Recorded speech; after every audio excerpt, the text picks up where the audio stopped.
1절을 다시 한번 같이 읽겠습니다. 끝으로 나의 형제들아 주 안에서 기뻐하라. 너희에게 같은 말을 쓰는 것이 내게는 수고로움이 없고 너희에게는 안전하니라. 아멘. 형제들아 주 안에서 기뻐하라. 같은 말을 계속하고 있다 그랬어요. 그런데 내가 이 같은 말을 계속하는 것은 수고롭게 여기지 않는다. 너희에게 안전한 일이다. 그러니까 우리가 신앙생활에 기쁨이 있어야 돼요. 할렐루야. 아멘. 그 길이 안전한 길입니다. 믿습니까? 아멘. 사실 우리가 신앙생활하면 힘든 일도 있어요. 버거운 일도 있고. 그런데 기쁜 일도 많이 있죠. 어떤 일이 있을까요? 우리가 찬양할 때 기쁘죠. 할렐루야. 찬양할 때 하나님이 일어나서 춤추실 것 같아요. 아멘. 우리가 기도할 때 응답의 기쁨이 있습니다. 누가복음 10장 17절에는 전도할 때 기쁨이 있어요. 70명 제자들이 나가서 전도할 때 귀신이 떠나가고 회개하고 돌아오는 역사가 일어나서 신바람이 나가지고 기쁨으로 달려와서 예수께 고하였다 그랬어요. 여러분에게 전도의 기쁨이 있기를 축원합니다. 아멘. 핍박을 받아도 기쁨이 있어요. 할렐루야. 아멘. 고난을 받고 핍박을 받고 어려움을 당해도 기뻐합니다. 할렐루야. 마태복음 5장 11절에 너희를 욕하고 박해하고 거짓으로 너희를 거슬려 모든 악한 말을 할 때에는 너희에게 복이 있나니. 아멘. 기뻐하고 즐거워하라. 하늘에서 상이 큼이라. 아멘. 그러니까 어려움이 왔을 때, 고난이 왔을 때, 핍박이 왔을 때 여러분 기뻐하시기 바랍니다. 아멘. 새벽에 일어나서 기도함, 기도응답의 축복이 있다고 그랬죠. 기도응답의 기쁨이 있어요. 그래서 저녁까지 기뻐요. 새벽에 기도하면 온종일 기뻐서 감사해서 은혜롭게 하루를 살 수가 있어요. 여러분 기도하고 응답받는 기쁨이 있기를 축원합니다. 사도 바울은 형제들아 주 안에서 기뻐하라고 같은 말을 반복하는데 지금 어떤 상황에 있습니까? 감옥에 갇혀 있어요. 지금. 그러니까 기뻐할 수가 없는 사람이 너희는 기뻐하라. 나도 기뻐하고 있다. 기뻐할 수가 없는데 이분은 우리가 알지 못하는 어떤 신비스러운 기쁨이 샘이 솟고 있어요. 그래서 오히려 밖에 있는 성도들에게 너희는 주 안에서 기뻐하라 이렇게 말하는 거예요. 그만큼 하나님의 감동이 거기 함께 하신 줄 믿으시기 바랍니다. 아멘. 가난할 때 그것을 초월하는 믿음, 힘들고 어려웠을 때 모든 상황을 믿음으로 해석하고 받아들이고 주 안에서 기뻐할 수 있는, 그래서 그 기쁨으로 이 모든 어려움을 이겨낼 수 있는 여러분 되시기 바랍니다. 아멘. 바울이 오늘 강조하고 있는 것이 그거예요. 자, 첫째는 2절 읽겠습니다. 개들을 삼가하고 행악자들을 삼가하고 몸을 상해하는 자들을 삼가하라. 우리 기쁨을 빼앗아가 버리는 그 요소는 아주 곳곳에 이렇게 도사리고 있는 거예요. 그 기쁨을 빼앗기는 그 사람이 이게 이제 어리석은 자예요. 예. 지켜야지. 아멘. 예. 어떤 사람들이 기쁨을 빼앗아가요? 개 같은 자들.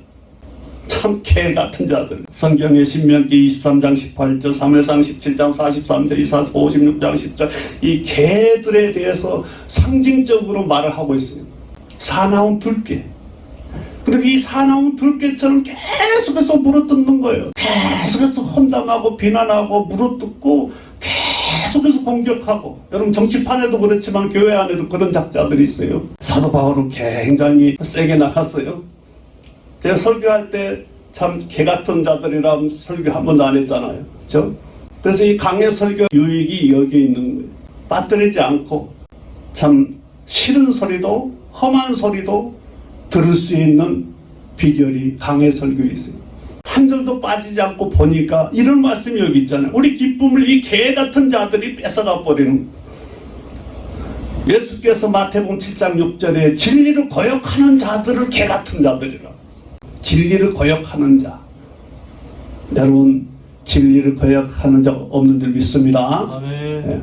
이방인들을 가리켜서 개 같다고 그래서 마태복음 25장 26절에 예수님이 하신 말씀. 오늘 본문에서는 이 유대주의 바리새인들을 개 같은 자들이라고 그래서 바리새인들이 율법주의자들. 복음으로 말미암아 우리가 거듭나고 그 복음으로 구원을 받고 그 복음으로 하나님의 의를 얻고 그 그리스도의 의로움에 기대어서 하나님 앞에 서는 거예요. 이게 믿음의 정석인데 이 자들은 꼭 이 할례를 받으라고 그래. 율법을 지켜야 된다고 말해. 근데 참 믿음의 표지. 진실로 가늠할 수 있는 것은 뭐냐면 주 안에서 기쁨이 있는가 하는 거예요.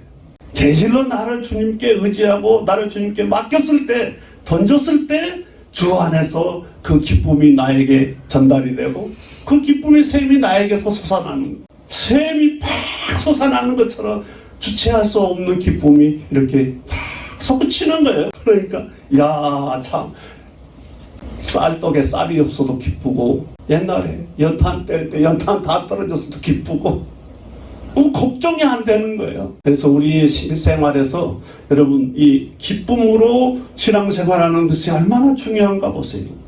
하나님이 영과 진리로 예배하는 자들을 찾으시느니라. 부르시느니라 그 말이 부르시느니라. 그러니까 우리가 하나님이 우리를 예배의 자리로 부를 때는 진실로 성령 안에서 말씀 안에서 참 하나님을 만나라고 불렀는데 아멘. 하나님 만나러 온 예배자가 사람들을 의식하는 거예요. 왜 왔어요? 하나님이 영과 진리로 예배하는 자들을 부르시느니라. 그래서 우리는 하나님 만나려고 왔는데 하나님 만나려고 왔으면 하나님만 바라보고 기도하든지 찬송을 하든지 말씀을 듣든지 하나님만 의식을 해야 되는데 이 바리새인들은 형식 위선주의자, 사람에게 어떻게 보일까 이것을 계속 집착하다 보니까 위선을 떠는 거예요. 이제 이 사람들에게 기쁨을 얻으려고 하면은 기쁨을 얻게 되는 것이 아니라 있던 기쁨도 다 달아나 버리는 거예요. 그럼 어떻게 되느냐면 분노 게이지가 차근차근 올라가는 거예요. 분노가 쌓이면 한번 폭발하고 마는 것이 아니라 폭발할 직전에 가면은 사탄이 들어가 버리는 거예요. 성경에서 그 대표적인 인물이 사울 왕. 사실 사울 왕이 된 것도 하나님 뜻은 아니었죠. 처음에는 그 하나님 의식하고 하나님 앞에서 잘 하더니만 계속 하나님 그냥 제쳐놓고 사는 거예요. 그러니까 분노 게이지가 올라가는 거예요. 하나님은 이제 왕을 갈아치울 생각을 하시잖아요. 그렇죠? 그래도 이 사울은 하나님의 음성을 들으려고 하지 않고 왜 사람들이 나를 이렇게 인정을 안 하고 왕인데 왕답게 섬기지를 않고 왜 이렇게 화나게 하는 거 하고 그래서 분노 게이지가 이렇게 쌓아 올라갔는데 악한 영이 들어버렸어요. 그때에 이 사무엘상 16장 23절에 보면 다윗이 수금을 들고 와서 손으로 탄저 사울이 상쾌하여 낫고 악령이 그에게서 떠나니라. 분명히 악령이 사울에게서 떠났다고 그랬어요. 사울이 악령이 씌어가지고 악 행세를 하다가 하나님이 불쌍히 여기셔서 다윗을 통해서 그 사울에게 있는 악한 영을 쫓아내 주셨어요. 여러분 우리가 얼마나 위험한 길을 가고 있는지 지금 이 바울이 그래서 반복적으로 이야기하는 거예요. 신앙생활에 기쁨이 없느냐? 반드시 기쁨이 있어야 되고 기쁨이 충만해야 된다는 거예요. 그래서 반복적으로 이야기하는 것이 수고로운 일이지만 나는 그걸 수고롭게 여기지 않는다. 그만큼 중요하기 때문에. 그리고 이것이 너에게는 가장 안전한 일이다. 신앙생활에 기쁨이 있는 것이 가장 안전한 일이다. 할렐루야. 기쁨을 회복하셔야 돼. 기도하시기 바랍니다. 사도 바울이 기쁨을 잃어버리지 않는 비결이 무엇일까? 갈라디아서 1장 10절에 이렇게 말합니다. 이제 내가 사람들을 좋게 하랴 하나님께 좋게 하랴. 바울도 그런 고민을 하지 않은 사람이 아니에요. 하나님을 기쁘게 해야 될까? 사람들을 기쁘게 해야 될까? 그러니까 믿음으로 살아야 되느냐 명예롭게 살아야 되느냐 그거예요. 지금 내가 사람들의 기쁨을 구하였다면 나는 그리스도의 종이 아니니라. 오늘 우리가 점검하시기 바랍니다. 아멘. 여러분 어떻습니까? 하나님께 기쁨을 구하시기 바랍니다. 아멘. 세상과 나는 강고 돋고 우리 찬양 가운데 그런 가사가 있어요. 세상과 나는 강곳 없고 구속한 주만 보이도다. 이것이 나의 간증이요 이것이 나의 찬송이라. 나 사는 동안 끊임없이 구주를 찬송하리로다. 아멘. 할렐루야. 세상과 나는 자꾸 간 곳이 없어져야 돼. 내려놔야 돼요.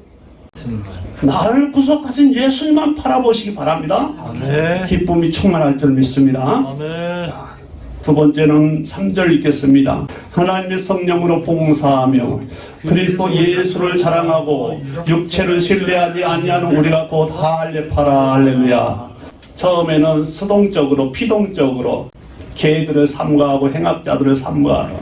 이제 능동적으로 어떻게 해야 되느냐. 하나님의 성령으로 봉사하라 그랬어요. 할렐루야. 아멘. 따라합시다. 하나님의 성령으로 하나님의 성령으로 봉사하라. 봉사하라. 그 성경이 우리 한글 성경으로 번역되면서 이 헬라어 원문을 번역을 할 때 예배하라고 번역을 했어요. 예배하라. 그러니까 봉사라는 번역도 맞는 말이고 하나님께 봉사 최고의 봉사는 예배다는 거예요. 예배. 아멘. 중요한 인생의 갈림길이에요. 이게. 내가 행복하게 살 수 있는가, 계속해서 불만을 가지고 불행하게 살아가야 되는가, 그 갈림길이 대목이에요.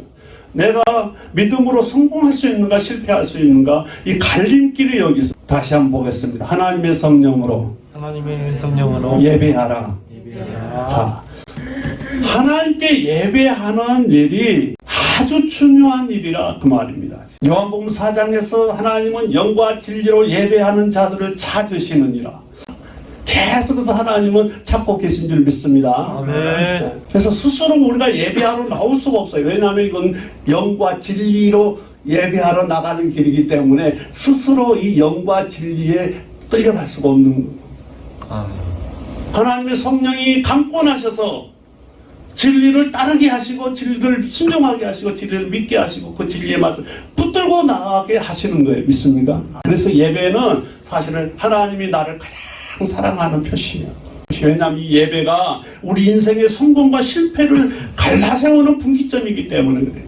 성경의 창세기에 가인과 아벨이 어디서 인생이 갈라졌습니까? 아벨은 피의 제사를 드리고 하나님께 기쁨이 되고 가인은 하나님께 예배 실패자가 되고 살인자가 됐어요. 예배에서 인생의 성공과 실패가 갈라지는 거예요. 여러분, 예배를 드리고 싶지 않을 때가 간혹 있습니까? 깜짝 놀라야 돼요. 다 양보해도 이 예배를 양보하면 안 돼요. 병원에서 못 일어날 지경 되면 휠체어 타고 가서라도 예배를 드려야 돼요. 예배는 그만큼 우리 목숨보다 더 중요한 일이에요. 아멘. 예배를 안 드리고도 태평하다?